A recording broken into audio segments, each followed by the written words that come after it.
திருப்பரங்குன்றம் தொகுதியில் தாவேகா வேட்பாளராக போட்டியிடும் அக்கட்சியின் இணை பொதுச் செயலாளர் சிடிஆர் நிர்மல்குமாருக்கு பெண்கள் மத்தியில் ஆதரவு அதிகரித்து வருகிறது.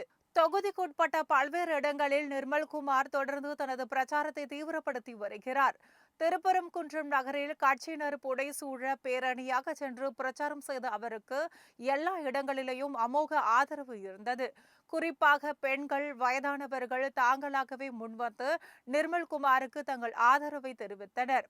அவருக்கு சால்வை அணிவித்தும் ஆர்த்தி எடுத்தும் தங்கள் மகிழ்ச்சியை வெளிப்படுத்தினார்கள். மேலும் நிர்மல்குமாருடன் இணைந்து செல்ஃபி எடுத்தும் மகிழ்ந்தார்கள். பிரச்சாரத்திற்கு வலு சேர்க்கும் வகையில் தாவேகா தொண்டர்கள் கட்சி கொடிகளை ஏந்தியபடியும் கட்சி துண்டுகளை அணிந்தபடியும் மக்களை சந்தித்து ஆதரவு திரட்டினார்கள். உற்சாக மிகுதியால் பட்டாசு வெடித்தும் வேட்பாளர்களுக்கு வரவேற்பு அளித்தனர். பிரச்சாரத்திற்கு மத்தியில் அருகிலுள்ள ஒரு கோவிலுக்கு சென்ற வேட்பாளர் நிர்மல்குமார் சக கட்சியினருடன் சாமி தரிசனம் செய்து வழிபட்டார். பூஜையில் வைத்து வழிபாடு செய்யப்பட்ட மலர் மாலைகளை அணிவித்து அவருக்கு அப்பகுதி மக்கள் வாழ்த்து தெரிவித்தனர்.